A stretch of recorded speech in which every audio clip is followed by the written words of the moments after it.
అందరికీ వందనాలండి. అందరూ బాగున్నారనుకుంటున్నాను.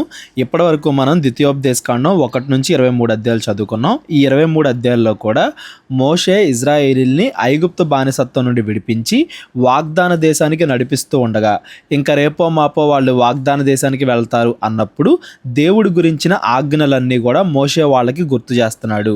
ధర్మశాస్త్రం మొత్తాన్ని బోధించుకుంటా వస్తున్నాడు. వీళ్ళు ఎలా బ్రతకాలి, పేదలకు ఎలా సహాయం చేయాలి, స్త్రీలకు రక్షణ ఎలా కల్పించాలి, తప్పు చేసిన వాళ్ళకి ఎటువంటి శిక్షలు విధించాలి, విగ్రహారాధనకి ఎలా దూరంగా ఉండాలి, ఇలాంటి అనేక ఆజ్ఞలు మనం చదువుకుంటూ వచ్చాం. ఈరోజు మనం ద్వితీయోపదేశకాండం 24 అధ్యాయం నుండి చదువుకుంటూ వెళ్దాం.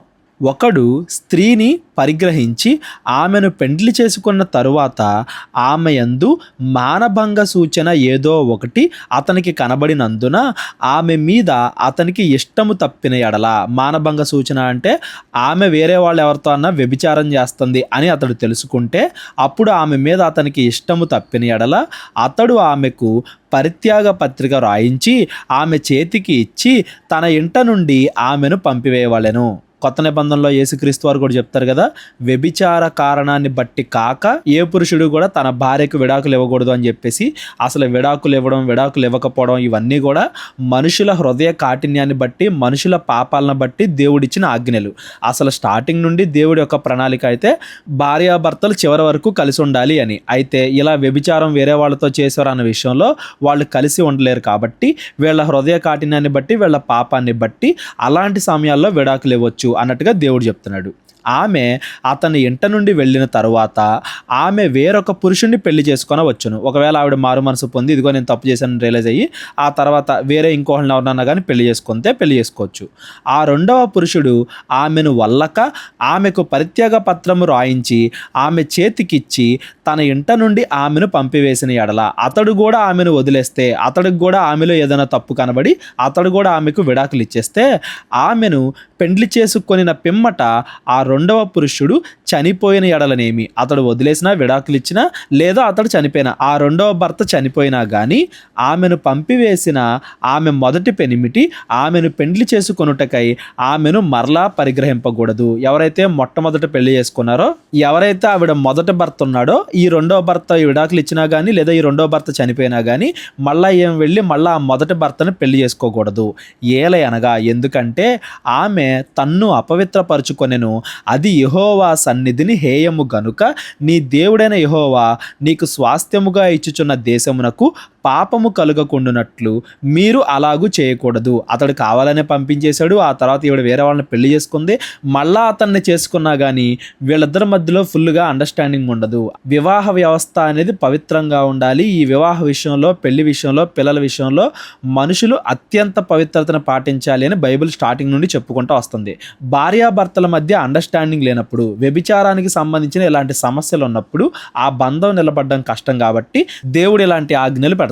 ఇప్పుడు ఆవిడ రెండో భర్త వదిలేసినా విడాకులు ఇచ్చినా అతడు చనిపోయినా ఆవిడ ఇంకొకరిని పెళ్లి చేసుకోవచ్చు, కానీ మరలా వచ్చి మొదటి భర్తనే పెళ్లి చేసుకోకూడదు అనేది ఈ ఆజ్ఞ.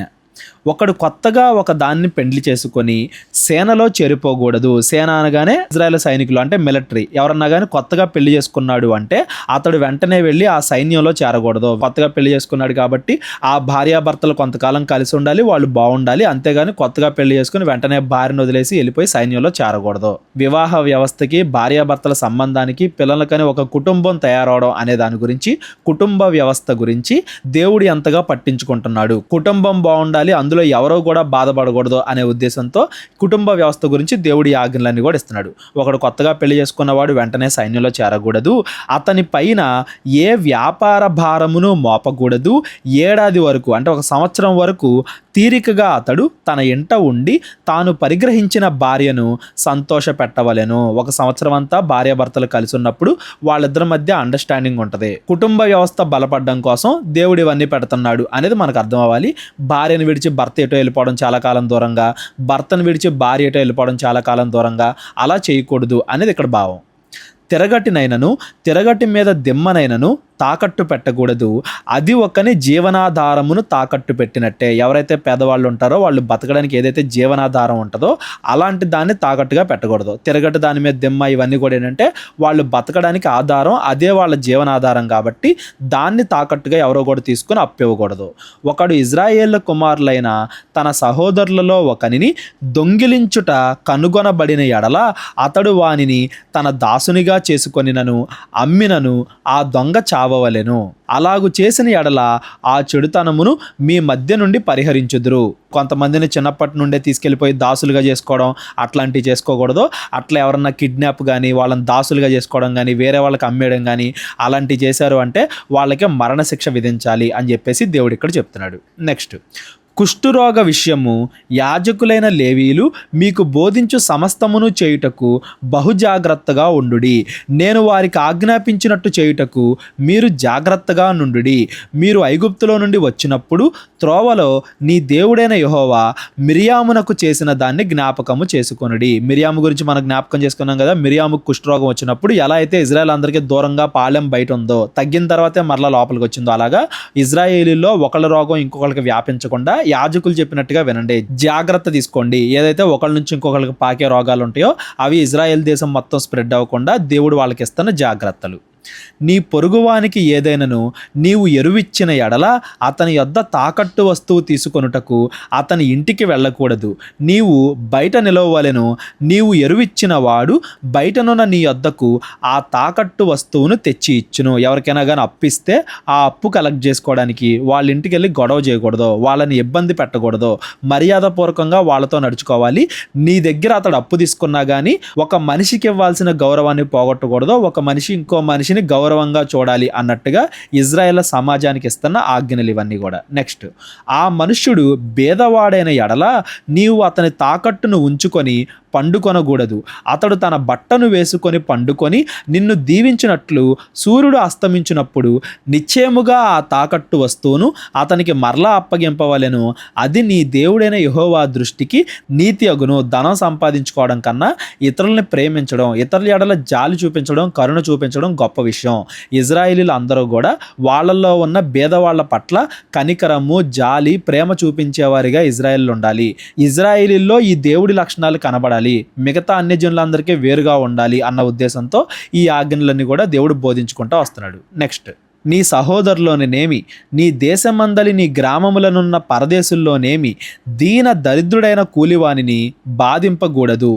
ఏనాటి కూలి ఆనాడు ఇయ్యవలెను. సూర్యుడు అస్తమింపక మునుపు వానికి ఇయ్యవలెను. వాడు బీదవాడు గనుక దాని మీద ఆశ పెట్టుకొని ఉండును.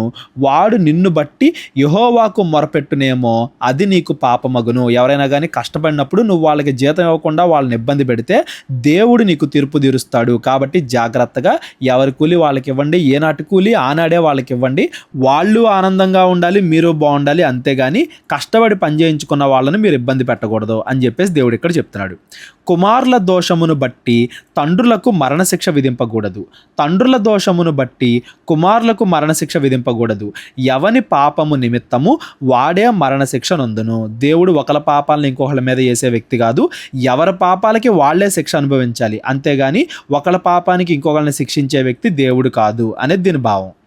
పరదేశికి కానీ తండ్రి లేని వానికి కానీ న్యాయము తప్పి తీర్చకూడదు. విధవరాలి వస్త్రమును తాకట్టుగా తీసుకొనకూడదు. నీవు ఐగుప్తులో దాసుడివై ఉండగా నీ దేవుడైన యెహోవా నిన్ను అక్కడి నుండి విమోచించనని జ్ఞాపకము చేసుకొనవలెను. అందుచేత ఈ కార్యము చేయవలెనని నీకు ఆజ్ఞాపించుచున్నాను. ఇజ్రాయెల్లో న్యాయం ఉండాలి. న్యాయం విషయంలో భేదవాడ ధనికుడు అనే తేడా చూడకూడదు. న్యాయంగా తీర్పు తీర్చాలి. పేదవాళ్ళకు అప్పిచ్చేటప్పుడు వాళ్ళ జీవనాధారం, వాళ్ళ బట్టలు, వాళ్ళకి అత్యవసరమైన వాటిని తాకట్టుగా తీసుకొని వాళ్ళకి డబ్బులు ఇవ్వకూడదు. వాళ్ళ పట్ల జాలి చూపించాలి, కృప చూపించాలి, వాళ్ళకి సహాయం చేయాలి.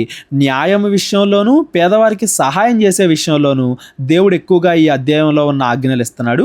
మనం కూడా ఈరోజు నీతి న్యాయాలతో నడుచుకోవడం, పేదవాళ్ళకి సహాయం చేయడం అనేవి దేవుడి లక్షణాలు అని గుర్తించి అవి మనలో చూపించేవారిగా మనం ఉండాలి. అప్పుడు మాత్రమే మనం నిజమైన విశ్వాసం అవుతాం. నీ పొలములో నీ పంట కోయుచున్నప్పుడు పొలములో ఒక పన మరచిపోయిన ఎడల అది తెచ్చుకొనుటకు మీదకు నీవు తిరిగిపోకూడదు. నీ దేవుడైన యెహోవా నీవు చేయు పనులన్నింటిలోనూ నిన్ను ఆశీర్వదించినట్లు అది పరదేశులకును తండ్రి లేని వారికిని విధవరాండ్రుకును ఉండవలెను. పొలంలో పంట కోసేటప్పుడు కూడా మరీ చివరి వరకు కోయకూడదు, కొంతవరకు వదిలేయాలి. కింద ఏదన్నా పడితే దాన్ని కూడా వదిలేయాలి. ఆ దేశంలో ఉన్న పేదవాళ్ళకు ఉపయోగపడాలి అని ముందు అధ్యాయంలో కూడా మనం చాలాసార్లు చదువుకున్నాం. మరలా ఒకసారి దేవుడు ఇక్కడ గుర్తు చేస్తున్నాడు, పేదవాళ్ళకి సహాయం చేయాలి అన్నట్టుగా. నీ ఒలీవ పండ్లను ఏరుకొనున్నప్పుడు నీ వెనకనున్న పరిగెను ఏరుకొనకూడదు, అవి పరదేశులకును తండ్రి లేని వారికిని విధవరాండ్రుకును ఉండవలెను. నీ ద్రాక్ష పండ్లను కోసుకొనున్నప్పుడు నీ వెనక ఉన్న పరిగెను ఏరుకొనకూడదు, అది పరదేశులకును తండ్రి లేని వారికిని విధవరాండ్రుకును ఉండవలెను. నీవు ఐగుప్తు దేశమందు దాసుడివై ఉంటివని జ్ఞాపకము చేసుకొనుము, అందుచేత ఈ కార్యము చేయవలని నీకు ఆజ్ఞాపించుచున్నాను. మీరు ఐగుప్తు దేశంలో దాసులుగా ఉన్నప్పుడు ఎంత బాధపడ్డారో గుర్తు తెచ్చుకోండి. రేపొద్దున మీలో ఎవరో కూడా ఆహారానికి ఇబ్బంది పడకూడదు.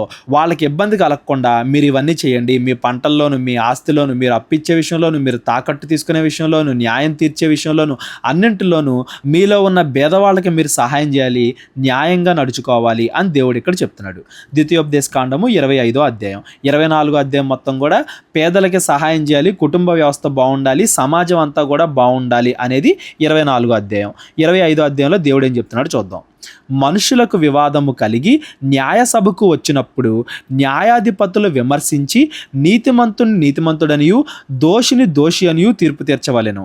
ఆ దోషి శిక్షకు పాత్రుడిగా కనబడిన ఎడల న్యాయాధిపతి వాణ్ణి పండుకొనబెట్టి వాని నేరము కొలది దెబ్బలు లెక్కపెట్టి తన ఎదుట వాణ్ణి కొట్టింపవలెను. 40 దెబ్బలు కొట్టింపవచ్చును, అంతకు మించకూడదు. వీటికంటే విస్తారమైన దెబ్బలు కొట్టించిన ఎడల నీ సహోదరుడు నీ దృష్టికి నీచుడుగా కనబడునేమో.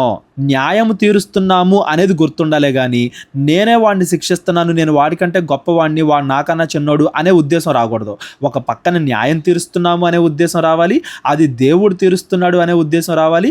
ఒక మనిషికి ఇంకో మనిషి పైన జాలి ఉండాలి, నీచమైన స్థితి రాకూడదు. అందుకే చెప్తున్నాడు దేవుడు 40 దెబ్బల కన్నా ఎక్కువ కొట్టకూడదు అంటున్నాడు. అందుకే ఇజ్రాయెల్లో ఎవరికైనా కానీ కొరడా దెబ్బలు విధించినప్పుడు 39 దెబ్బలు కొడతారు, ఎందుకంటే 40కి మించకూడదు అని దేవుడు ఇక్కడ ఆజ్ఞాపించాడు. కాబట్టి యేసుక్రీస్తు వారి విషయంలో అవ్వచ్చు, శిష్యుల విషయంలో అవ్వచ్చు, ఎక్కడైనా కానీ ఒకటి తక్కువ 40 కొరడా దెబ్బలు అనగానే మీకు ఇది గుర్తు రావాలి. దేవుడు 40 దెబ్బల కన్నా ఎక్కువ కొట్టొద్దు అన్నాడు కాబట్టి అది వచ్చింది ఆ ఆచారం అనేది మీకు గుర్తుండాలి. నెక్స్ట్, నూర్చెడు ఎద్దు మూతికి చిక్కము వేయవద్దు. ఏదైతే కష్టపడుతుందో ఎద్దు పొలంలో దాన్ని సరిగ్గా పోషించండి, అది ఎంత తిన్నా కానీ మీరు ఆపొద్దు అని చెప్తున్నాడు. కేవలం మనుషులకే కాదు పశువులకు కూడా కష్టపడే వాళ్ళకి ప్రతిఫలం దక్కాలి అనేది దేవుడి యొక్క ఉద్దేశం.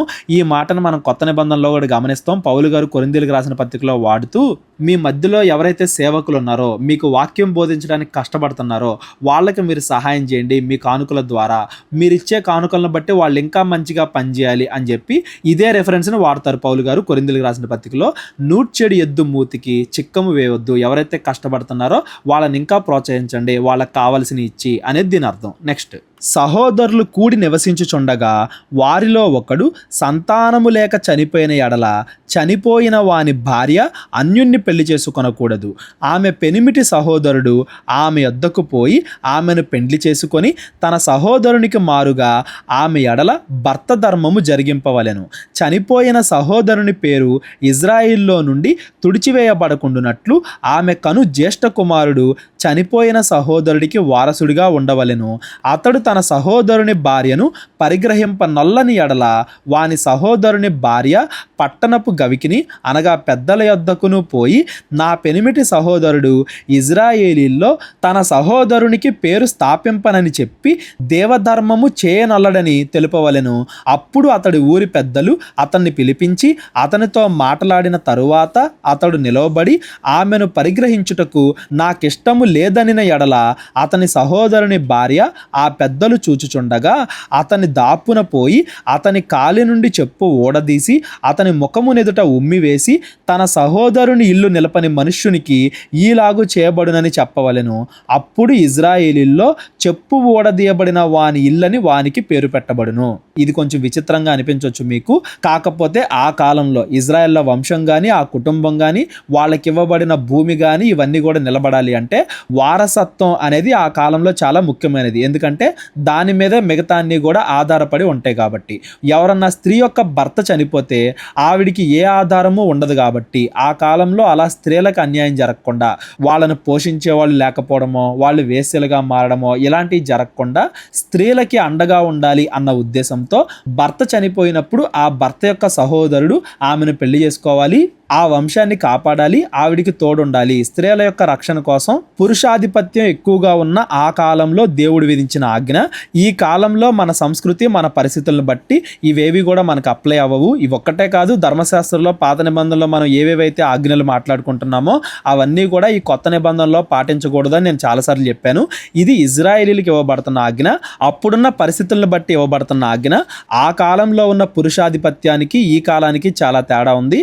ఆ కాలం స్త్రీలను రక్షించడం కోసం దేవుడు ఈ ఆజ్ఞలన్నీ ఇస్తున్నాడు అనేది మీరు గుర్తుపెట్టుకోండి.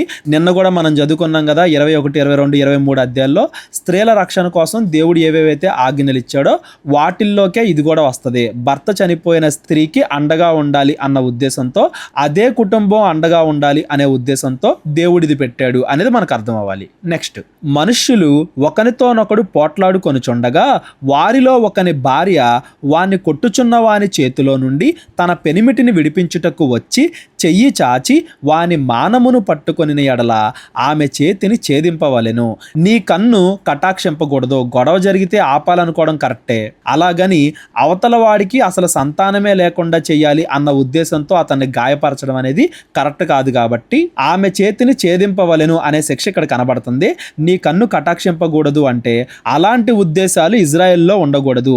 ఒకరిని పూర్తిగా సంతానహీనుడిగా చెయ్యాలి అని ఆ కుటుంబం గురించి ఆలోచించడం, వాళ్ళపైన దాడి చేయడం అనేది ఇజ్రాయెల్లో ఉండకూడదు అనే దానికోసం దేవుడి ఆజ్ఞలన్నీ కూడా ఇస్తున్నాడు. ఇందాక మనం చదువుకున్న 24వ అధ్యాయం కానీ, ఇప్పుడు మనం చదువుకుంటున్న 25వ అధ్యాయం కానీ కుటుంబానికి, కుటుంబ వ్యవస్థకి, భార్యాభర్తల మధ్య సంబంధానికి, వాళ్ళ కుటుంబం, వాళ్ళ పిల్లలు, వాళ్ళ వంశం నిలబడడానికి ఎంత ప్రాధాన్యత ఇస్తుంది ఆ కాలాన్ని బట్టి అనేది మనకు అర్థం అవ్వాలి. ఈ కాలంలో కూడా కుటుంబం మొత్తం కలిసి ఉండడం, ఆ కుటుంబం మొత్తం దేవుడి ఆలోచనలతో నిండి ఉండడం, అలా కుటుంబం అభివృద్ధి చెందడం అనేది కూడా దేవుడి యొక్క చిత్తాల్లో ఒక భాగమే అనేది మనం గుర్తుపెట్టుకోవాలి.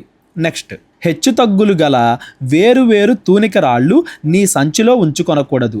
హెచ్చుతగ్గులు గల వేరువేరు తూములు నీ ఇంట ఉంచుకొనకూడదు.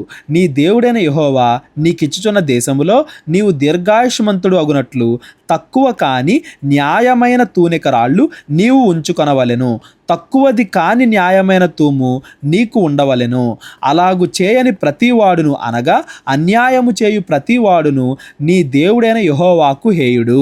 బరువులు చూస్తారు కదా తూకం, అందులో మోసం చేయకూడదు ఎవరిని కూడా. త్రాసు చూసేటప్పుడు ఎక్కువ బరువు ఉన్నాయి తక్కువని, తక్కువ బరువు ఉన్నాయి ఎక్కువని అలా జనాలను మోసం చేయకూడదు వ్యాపారం చేసే విషయంలో. అలా ఎవరైనా కానీ అన్యాయం చేశారు అంటే దేవుడు మీకు తీర్పు తీరుస్తాడు అని చెప్పేసి వార్నింగ్ కూడా ఇస్తున్నాడు ఇక్కడ.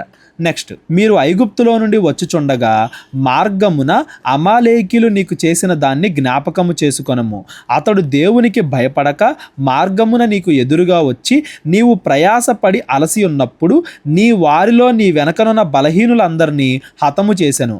కాబట్టి నీవు స్వాధీనపరుచుకున్నట్లు నీ దేవుడైన యెహోవా స్వాస్థ్యముగా నీకిచ్చుచున్న దేశములో చుట్టుపట్లనున్న నీ సమస్త శత్రువులను లేకుండా చేసి నీ దేవుడైన యెహోవా నీకు విశ్రాంతి దయచేసిన తరువాత ఆకాశము కింద నుండి అమాలీకుల పేరు తుడిచివేయవలెను.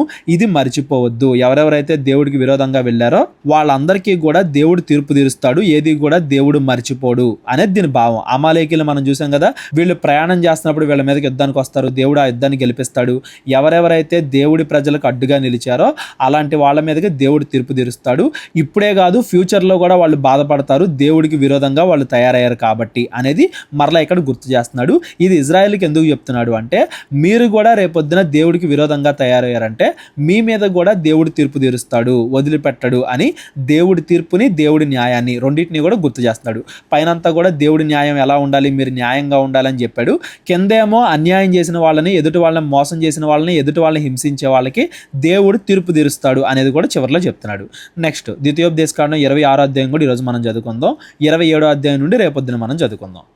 నీ దేవుడైన యెహోవా నీకు స్వాస్థ్యముగా ఇచ్చుచున్న దేశమునకు నీవు వచ్చి దాన్ని స్వాధీనపరుచుకొని దానిలో నివసించినప్పుడు ఆ దేశంలో మీరు ఎలా ఉండాలి?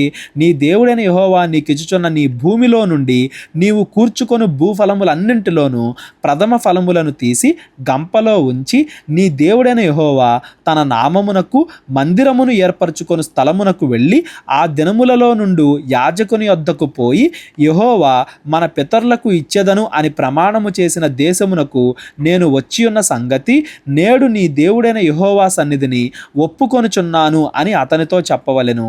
యాజకుడు ఆ గంపను నీ చేతిలో నుండి తీసుకొని నీ దేవుడైన యెహోవా బలిపీఠం ఎదుట నుంచగా నీవు నా తండ్రి నశించుచున్న అరామీ దేశస్థుడు, అతడు ఐగుప్తునకు వెళ్ళెను, కొద్ది మందితో అక్కడికి పోయి పరవాసి అయి గొప్పదియు బలమైనదియు విస్తారమైనదియు అయిన జనమాయను. యాకోబు గురించి మనం మాట్లాడుకున్నాం కదా, ఇజ్రాయేల్ అందరికి కూడా మూల పురుషుడు ఇజ్రాయేలు. ఆ యాకోబు ఎక్కడి నుండి వచ్చాడు? అబ్రహాము దగ్గర నుండి వచ్చాడు. దేవుడు ఒక్కళ్ళనే విస్తారంగా చేసి ఇజ్రాయేలీని ఎంత గొప్ప జనముగా చేసి వాళ్ళని ఐగుప్తు బానిసత్వంలో నుండి విడిపించి వాగ్దాన దేశాన్ని మాకిచ్చి ఈ వాగ్దాన దేశంలో మేము పంట పండించుకుంటున్నాము, ఆ పంట మేము తింటున్నాము అంటే ఇదంతా దేవుడి కృపే అనేదానికి గుర్తుగా ఆ పంటలో ప్రథమ ఫలాన్ని దేవుడి మందిరానికి ఇవ్వాలి, యాజకులకి లేవీలకి ఇవ్వాలి. ప్రథమ ఫలముల పండగ గురించి కూడా మనం చదువుకున్నాం కదా, పెంతెకొస్తు పండగ. అదంతా కూడా మరలా ఇక్కడ గుర్తు చేస్తున్నాడు. మీ దేవుడిని మీరు మర్చిపోకుండా ఎప్పటికప్పుడు దేవుడు మిమ్మల్ని ఐగుప్తు దేశం నుండి ఎలా విడిపించాడో, మీకు తోడుగా ఎలా ఉంటున్నాడు అనేది మీరు జ్ఞాపకం చేసుకోవాలి అనే ఉద్దేశంతో ఇదంతా కూడా దేవుడు చెప్తున్నాడు. ఐగుప్తీయులు మనలను హింసపెట్టి మనలను బాధపరిచి మన మీద కఠిన దాస్యమును మోపగా మనము మన పితరుల దేవుడైన యెహోవాకు మొరపెట్టినప్పుడు యెహోవా మన మొరను విని మన బాధను ప్రయాసమును మనకు కలిగిన హింసను చూచెను. అప్పుడు యెహోవా బాహుబలము వలన చాచిన చేతి వలన మహాభయము వలనను సూచక క్రియ వలనను మహత్కార్యముల వలనను ఐగుప్తులో నుండి మనలను రప్పించి ఈ స్థలమునకు మనలను చేర్చి పాలు తేనెలు ప్రవహించు దేశమైన ఈ దేశమును మనకిచ్చెను. కాబట్టి యెహోవా నీవే నాకిచ్చిన భూమి యొక్క ప్రథమ ఫలములను నేను తెచ్చి ఉన్నానని నీ దేవుడైన యెహోవా సన్నిధిని చెప్పి నీ దేవుడైన యెహోవా సన్నిధిని దాన్ని పెట్టి నీ దేవుడైన యెహోవా సన్నిధి నమస్కారము చేసి నీకును నీ ఇంటి వారికిని నీ దేవుడైన యెహోవా దయచేసిన మేలంతటి విషయమును నీవును లేవీయులను నీ దేశములోనున్న పరదేశులను సంతోషింపవలెను. మీరు వాగ్దాన దేశంలో ఎప్పుడు పంట పండించుకున్నా, ఎప్పుడు నివసిస్తున్నా, ఎప్పుడు ఏం చేస్తున్నా కానీ ఆ దేశాన్ని మీకు ఇచ్చిన దేవుడిని జ్ఞాపకం చేసుకోండి, దేవుడి తీర్పుని జ్ఞాపకం చేసుకోండి, దేవుడి న్యాయాన్ని జ్ఞాపకం చేసుకోండి, దేవుడి కృపని దేవుడి ప్రేమని జ్ఞాపకం చేసుకోండి, తానిచ్చిన వాగ్దానంపై దేవుడు నిలబడతాడు అనేది జ్ఞాపకం చేసుకోండి. దేవుడి లక్షణాలను ఎప్పటికీ గుర్తుపెట్టుకుంటా ఉండండి, కృతజ్ఞత చూపించండి అనే విషయాన్ని మోషే ఇక్కడ ఈ అధ్యాయంలో చెప్తున్నాడు. నెక్స్ట్ 10వ భాగమిచ్చు సంవత్సరమున అనగా 3వ సంవత్సరమున నీ వచ్చుబడిలో 10వ వంతును చెల్లించి అది లేవీలకును పరదేశులకును తండ్రి లేని వారికిని విధవరాండ్రులకును ఇయ్యవలెను. ప్రతి 3వ సంవత్సరం ఆ సంవత్సరంలో వచ్చిన ఆదాయంలో ఉన్న ప్రతి దాంట్లో 10% తీసి అది పేదవాళ్ళకి లేవీలకి యాజకులకి ఇవ్వాలని చెప్పి దేవుడు చెప్పాడు కదా, గుర్తుందా? పేదవాళ్ళకి సహాయం చేయడం మీరు మర్చిపోకండి. ఆ సంవత్సరంలో 10వ వంతుని మీరు లేవీలకి పరదేశులకి తండ్రి లేని వారికి విధవరాంటికి వాళ్ళందరూ కూడా ఇవ్వాలి, వాళ్ళకి సహాయం చేయాలి. వారు నీ గ్రామములలో తిని తృప్తి పొందిన తరువాత నీవు నీ దేవుడైన యెహోవా సన్నిధిని నీవు నాకు ఆజ్ఞాపించిన నీ ఆజ్ఞలన్నింటి చొప్పున నా ఇంటిలో నుండి ప్రతిష్ఠితమైన దాన్ని తీసివేసి లేవీలకును పరదేశులకును తండ్రి లేని వారికి విధవరాండ్రుకును నేను ఇచ్చి ఉన్నాను. నీ ఆజ్ఞల్లో దేన్ని నేను మీరలేదు, దేన్ని మర్చిపోలేదు. నేను దుఃఖములో నుండగా దానిలో కొంచెమైనను తినలేదు, అపవిత్రుడై ఉండగా దానిలో దేనిని తీసివేయలేదు, చనిపోయిన వారి విషయమై దానిలో ఏదియూ నేను ఇయ్యలేదు. నా దేవుడైన యెహోవా మాట విని నీవు నాకు ఆజ్ఞాపించినట్లు సమస్తము జరిగించి ఉన్నాను. నీ పరిశుద్ధాలయమగు ఆకాశములో నుండి చూచి నీ జనులైన ఇజ్రాయేలీలను పాలు తేనెలు ప్రవహించు దేశము అని నీవు మా పితరులతో ప్రమాణము చేసినట్లు మాకిచ్చి ఉన్న దేశమును ఆశీర్వదింపుమని చెప్పవలెను. ఇదిగో దేవుడా తండ్రి, నువ్వు చెప్పిన ఆజ్ఞలన్నీ కూడా మేము పాటిస్తున్నాం, మాలో ఉన్న పేదవాళ్ళని మేము ఆదుకుంటున్నాం, వాళ్ళకి మేము సహాయం చేస్తున్నాం, ఆ ఆజ్ఞలన్నింటినీ కూడా మేము పాటిస్తున్నాం కాబట్టి మమ్మల్ని ఆశీర్వదించు అని చెప్పేసి అప్పుడు అడగాలంట. మన సైడ్ నుండి మనం ఏం చేయకుండా, మన సైడ్ నుండి మనం దేవుడి ఆజ్ఞలను పాటించకుండా మనం దేవుడిని ఆశీర్వదించు, నన్ను దీవించు, నాకు ఇది ఇవ్వు, నాకు అది ఇవ్వు అని మనం ఎలా అడుగుతాం అనేది మనకి ఈ మాట ద్వారా అర్థం అవ్వాలి. ముందుగా మనం రాజ్యాన్ని, నీతిని వెతకాలి. అంటే దేవుడిచ్చిన ఆజ్ఞల్ని ముందుగా మనం పాటించాలి. ఆ తర్వాత దేవుడు మనకు కావాల్సిన మనకి ఇస్తాడు, మనల్ని ఆశీర్వదిస్తాడు అనేది ఈ మాటల యొక్క భావం. నెక్స్ట్, ఈ కట్టడలను, ఈ విధులను గైకొనమని నీ దేవుడైన యెహోవా నీకు ఆజ్ఞాపించుచున్నాడు గనుక నీవు నీ పూర్ణ హృదయముతోను, నీ పూర్ణ ఆత్మతోను వాటిని అనుసరించి నడుచుకొనవలెను. మరలా చెప్తున్నాడు చూడండి మోషే, నీవు నీ పూర్ణ హృదయముతోను, నీ పూర్ణ ఆత్మతోను వాటిని గైకొనవలెను. దేవుడు ఎప్పుడు కూడా మనసును చూస్తాడు. అందులో మనం ఏ ఉద్దేశాన్ని పెట్టుకుని చేస్తున్నాము అనే దాన్ని బట్టి చూస్తాడు. మన మనసును బట్టే దేవుడు తీర్పు తీరుస్తాడు అనేది మనం గుర్తుపెట్టుకోవాలి. పూర్ణ హృదయంతో, పూర్ణ ఆత్మతో చేయాలి. ఎదుటి వాళ్ళు చూస్తారనో, ఏదో కలుగుద్దనో, ఇది కావాలనో, అది కావాలనో అట్లా మనసులో ఏదో పెట్టుకుని కాదు, పూర్ణ హృదయంతో, పూర్ణ ఆత్మతో దేవుణ్ణి ప్రేమించాలి. యెహోవాయే నీకు దేవుడై ఉన్నాడు అనియు, నీవు ఆయన మార్గముల యందు నడిచి ఆయన కట్టడలను, ఆయన ఆజ్ఞలను, ఆయన విధులను అనుసరించి ఆయన మాట విందుననియు నేడు ఆయనతో మాట ఇచ్చితివి. మరియు యెహోవా నీతో చెప్పినట్లు నీవే తనకు స్వకీయ జనమై ఉండి తన ఆజ్ఞలన్నింటినీ గైకొందు అనియు, తాను సృజించిన సమస్త జనముల కంటే నీకు కీర్తి, ఘనత, పేరు కలుగునట్లు నిన్ను హెచ్చించుదుననియు ఆయన సెలవిచ్చినట్లు నీవు నీ దేవుడైన యెహోవాకు ప్రతిష్ఠిత జనమై ఉందువనియు యెహోవా ఈ దినమున ప్రకటించెను. దేవుడి జనాంగం అని పిలువబడాలి అంటే దేవుడిచ్చిన ఆజ్ఞల ప్రకారంగా నడవాలి. ఎప్పుడైతే దేవుడిచ్చిన ఆజ్ఞల ప్రకారంగా నడుస్తామో అప్పుడే మనం దేవుడి ప్రజలు అని పిలువబడతాం. ఈరోజు మనం క్రైస్తవులు అని పేరు పెట్టుకుని దేవుడు కొత్త నిబంధనలో ఇచ్చిన ఆజ్ఞలు మనం పాటించకపోతే మనం క్రైస్తవులం కాదు. ఎవరైతే యేసుక్రీస్తు వారు చెప్పిన మాటల ప్రకారంగా జీవిస్తారో వాళ్ళకు మాత్రమే మేము దేవుడి జనాంగం, మేము క్రైస్తవులం, మేము విశ్వాసులం అని చెప్పుకునే అర్హత ఉంటుంది. దేవుడు వాళ్ళనే దీవిస్తాడు. మనం ముందుగా దేవుడి ఆజ్ఞలను గైకొనాలి, ఆ తర్వాత దేవుడిని దీవించమని అడగాలి అనేది ఈ మాట యొక్క భావం. ఈరోజు మనం చదువుకున్న 24, 25, 26 ఈ 3 అధ్యాయాల్లో కూడా ఇజ్రాయేలీలు ఎంత న్యాయంగా ప్రవర్తించాలి, వాళ్ళల్లో ఉన్న భేదవాళ్ళని ఎలా ఆదుకోవాలి, కుటుంబ వ్యవస్థ ఎంత ముఖ్యమైనది, తీర్పు తీర్చే విషయంలో ఎంత జాగ్రత్తగా ఉండాలి, ప్రతి దాంట్లో దేవుడు మనకిచ్చిన దాంట్లో కృతజ్ఞత ఎలా చూపించాలి, దేవుడిచ్చిన ఆజ్ఞల ప్రకారంగా మనం నడుచుకోవాలి, ఇవన్నీ కూడా మోషే ఇజ్రాయేలుకి గుర్తు చేయడం మనం చదువుకున్నాం. ద్వితీయోపదేశకాండం 27వ అధ్యాయం నుండి మనం రేపొద్దున చదువుకుందాం. ఈరోజు చదువుకున్న దాంట్లో ఎవరికైనా ఏదైనా డౌట్ వచ్చినట్లయితే డిస్క్రిప్షన్లో నా నెంబర్ ఉంటుంది, కాల్ కానీ వాట్సాప్ కానీ చేయండి. అందరికీ వందనాలు. దేవుడు మిమ్మల్ని అందరినీ కూడా దీవించి ఆశీర్వదించును గాక. మా పరిచర్య కోసం ప్రార్థించండి. ప్రేరేపణ కలిగిన వాళ్ళు మీ కానుకల ద్వారా మా పరిచర్యను బలపరచండి. అందరికీ వందనాలు. అందరికీ వందనాలండి. కేవలం 30 వీడియోస్లో బైబిల్ నేర్చుకోండి అనే ఎంతో విలువైన ఈ కోర్స్ జస్ట్ ₹1 మీకు కావాలి అంటే మీ పేరు, మీ ఊరు ఈ నెంబర్కి వాట్సాప్ చేయండి. ఈ కోర్సులో ఏ విషయాలు ఉంటాయో ముందుగానే తెలుసుకోవడానికి ఈ వీడియో పాస్ చేసి టాపిక్స్ అన్నీ చదువుకోండి. క్రైస్తవులందరూ ఈ బైబిల్ కోర్స్ వినాలి అని మేము కోరుకుంటున్నాం. అందరినీ దేవుడు దీవించును గాక. ఆమెన్.